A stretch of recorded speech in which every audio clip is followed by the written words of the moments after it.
Light Yagami is one of the top students in Japan. He aspires to be a great detective one day like his father, and is a gifted intellect destined for greatness. But lately, he's been feeling like there is an urgent need for justice, as he is very frustrated with all the crime going on, and feels like the world is rotting. Meanwhile, in the Shinigami realm, a god of death called Ryuk stole another god of death's notebook, and dropped it into the human realm, because he thinks it would be entertaining to see what a human would do with it. For what seemed a normal day in class, Light observes a notebook that falls from the sky. There is no logical explanation for this, so as anyone probably would, he goes to pick it up and check it out. When he's reading its contents, the notebook says that it has the power to kill anyone just by simply writing their name and thinking of their face. If the cause of death is written within the next 40 seconds of writing the person's name, it will happen. However, if the cause of death is not specified, the person will simply die of a heart attack. Light is in disbelief of it and thinks it's some kind of prank, but holds on to it anyway as he is curious. When he gets home, he reads the rest of the rules, and after some time of thinking about it, he decides to try out the notebook. However, just when he harnesses the pen, he thinks if doing this would make him a murderer, but bets it won't work anyway, so he checks the news and finds a criminal holding 8 people hostage at a daycare center. After seeing the criminal's name and face, he writes his name in the death note.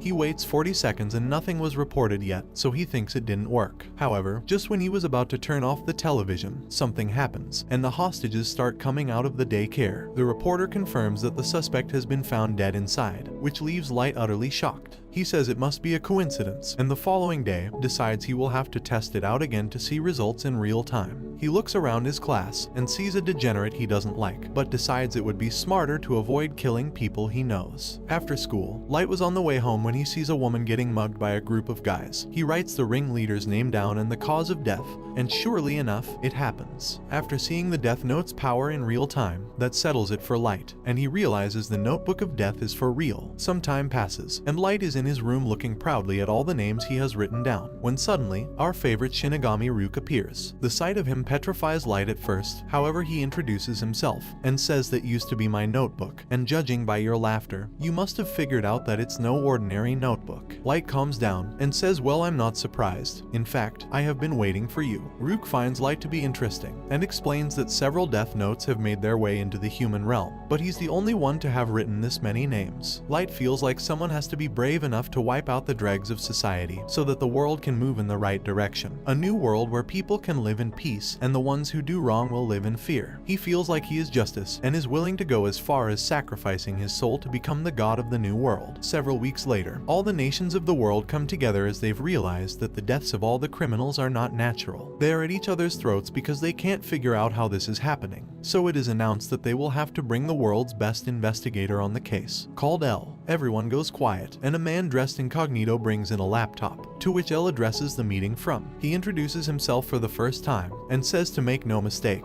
what we're witnessing is an atrocious act of mass murder, one that is unforgivable, and he will need full cooperation from the ICPO and the Japanese police, which confuses the chief of police. However, L reveals that there is a strong possibility that the culprit is in Japan, and that he will be able to prove it after he directly confronts him. Meanwhile, Light comes up with a genius plan to hide the notebook. He puts a regular diary in the drawer, which he believes will satisfy anyone's curiosity who looks inside, but made a special key that you insert under the drawer to lift up the fake bottom, where the death note is hidden. Also, if anyone were to try and force open the fake bottom, the whole thing would set on fire. Ryuk is amazed to see how well Light thought things through, and thinks the fire is risky. However, Light says he would rather a little house fire than to be executed. Some time goes by, and the whole world seems to be talking about all the mysterious deaths happening. On the internet, lots of people have sided with this unknown person killing criminals. They seem to have chosen the name Kita, which derives from the English word killer. Light is not too fond of the name he's been given, but is happy to see that people are supporting him. While Light is watching TV, the channel suddenly changes, where a reporter states that this is a live worldwide broadcast from Interpol. We then see a man with the name Lyndell Taylor, who says he is L. He goes on to say how atrocious these crimes are, and says he will not rest until Kita is brought to justice. Light seems to be calm and overconfident he won't be caught. However, the man on TV goes on to say what you're doing is evil, making Light angry, as he believes anyone who would oppose his views are the truly evil ones. So without hesitation, he writes Lyndell Taylor in the notebook, and patiently waits with a smug look on his face, saying that this is the longest 40 seconds of my life. After 40 seconds, the man on the TV dies of a heart attack, and Light begins mocking him. But just a few moments later, L pops up on the screen, startling Light. He is shocked that his plan actually worked, and says that he wouldn't have believed it if he hadn't just witnessed it, that someone can kill without being there in person. L says, "Listen to me, Kita, the man you just killed on television was an inmate whose execution was scheduled for today. That was not me," and provokes Light, saying, "Kill me." However, Light can't, because he doesn't know his face, so L deducts right there that he must need a face as well as a name to kill. L also reveals that although this was announced as a worldwide broadcast, they're only broadcasting in the Kanto region of Japan, so now he knows where he is. Ryuk is impressed by L, who goes on to say that he didn't expect things to go this well, and it won't be long until he can sentence Kita to death. When the broadcast ends, Light becomes infuriated that he'd been completely outsmarted and fell right into L's trap. He says he will accept his challenge, and they both then say at the same time, "I will hunt you down wherever you're hiding, and I will eliminate you. I am justice." And that is how the greatest battle of intellect began. When continuing to investigate, L notices that criminals are dying at certain times. To be exact, it coincides with the free hours of a student. He shares this with the Japanese police, and also deduces that the culprit has a very childish concept of right and wrong, so the likelihood that they're dealing with a student is even higher. Some time goes by, and the timings of the killings have changed. L realizes this, of course. However, he believes that it's no coincidence that as soon as he shared his deduction with the Japanese police, the times changed, as if it were to contradict that theory. So now, L believes there is a high chance that Kita is someone with connections to the Japanese police. Many detectives decide to quit the case, as they're afraid of Kita. Meanwhile, Light is walking home and Ryuk informs him that he has to stick around until the death note is finished, or at least until he dies, and lets him know that he isn't on his side, or L's side, and that he is merely a spectator. Ryuk then informs Light that someone is following him, which comes as a surprise as he didn't expect L to suspect the police so quickly. Light realizes this guy will be a problem for him, so he comes up with a plan to get rid of him. However, before he can start to think, Ryuk becomes talkative again, and informs Light that a Shinigami can see a person's name and lifespan above their head, because they have special eyes. He is telling him this because a human can obtain these eyes, but it would cost half your remaining lifespan.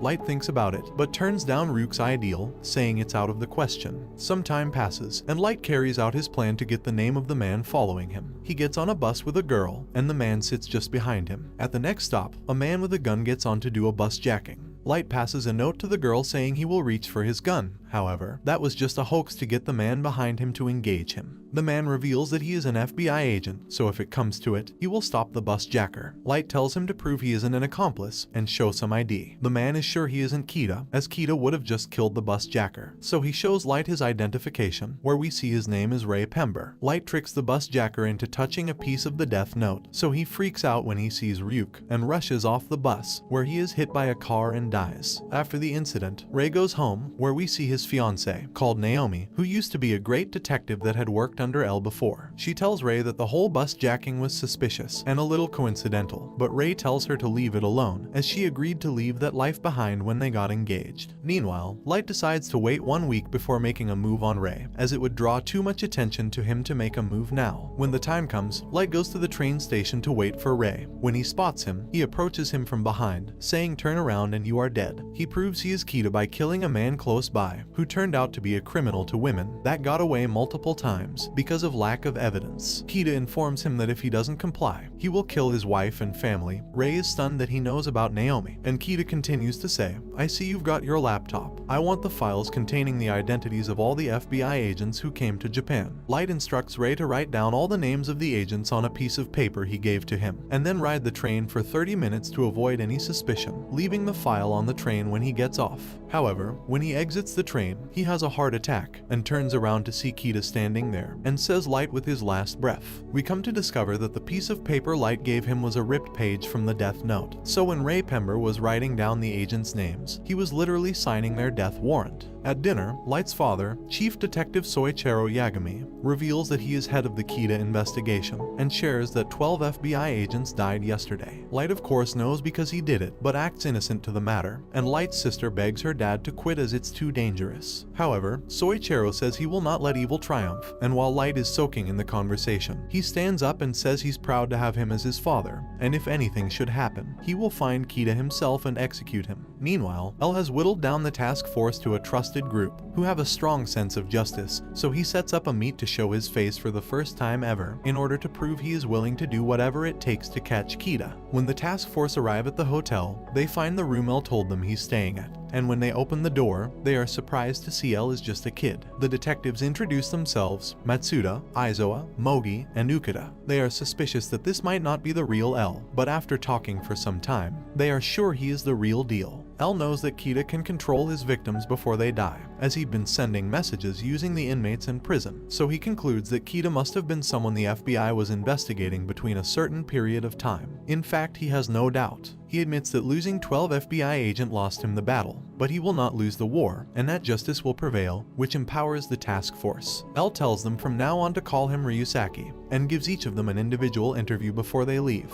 Meanwhile, Ray Pember's fiancée, Naomi, has started investigating the bus jacking, and figured out some vital information. She goes to the task force headquarters to report it, and says she needs to speak with someone right away. However, she is informed that no one is there. A few moments later, Light arrives as he came to bring his father a change of clothes. He overheard Naomi at the reception and offers to help her contact someone from the task force. Light walks with Naomi and says when his father's phone turns back on she can call him. In the meantime, he figures out what she knows about the Kita case. She reveals that Kita must be able to kill in a number of ways, and not just a heart attack. Light panics, as this information could lead to his arrest and execution. He writes her name down on a ripped piece of the notebook. However, nothing happens. Rook laughs, and he realizes that the name she gave him earlier was an alias, and he must find her name out before she leaves. He uses his master manipulation tactics to gain her trust, saying that he is secretly a member of the task force, and he can recommend her to join since she'd worked under L before. After getting her identification and writing her name down, he tells Naomi that he is Kita, just before the 40 seconds is up, and we see a heart-wrenching look in her eyes, as she never would have thought Light could actually be Kita. Naomi then walks to her death, and that was honestly one of the most twisted scenes I've seen in anime. When L hears about Naomi's suicide, he remembers working with her, and that she was a strong and excellent FBI agent, so it is unlikely she would commit suicide, and more likely she'd be trying to catch Kita. He concludes that Kita must be someone Ray Pember was investigating, and sets up surveillance all over Chief Yagami's household. Meanwhile, Light had set up a system so that he would know if anyone goes in his room, so when he arrives home, he notices that his door had been opened. He tasks Rook to find all the cameras in exchange for some juicy apples, and in the meantime he looks at some magazines to make himself look like a normal teenager. Rook found all the cameras, so now Light can set up a system to where he can kill criminals without being seen, by putting a mini TV in his potato chip bag, and writing names of the criminals broadcasted from it. He will take a potato chip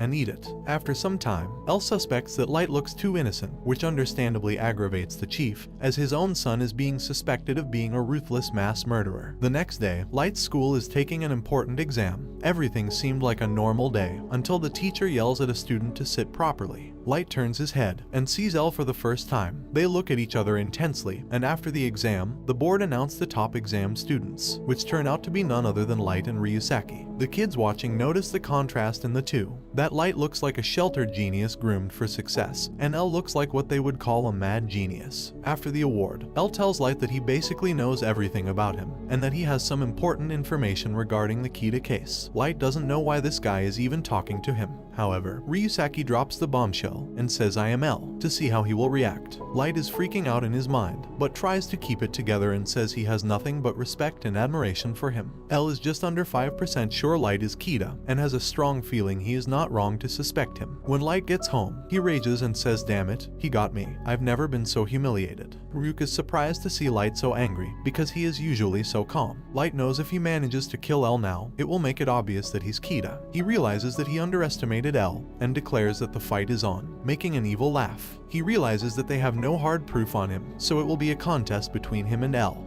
a battle of wits. On the surface they'll be classmates, but in reality they'll actually be investigating each other. Light announces that in time, he will earn his trust, and once he's told him what he wants to know, he'll kill him. Comment if you would like a part 2. Don't forget to like and subscribe, and turn on the notification bell so you never miss out on another video. See you in the next one, take care.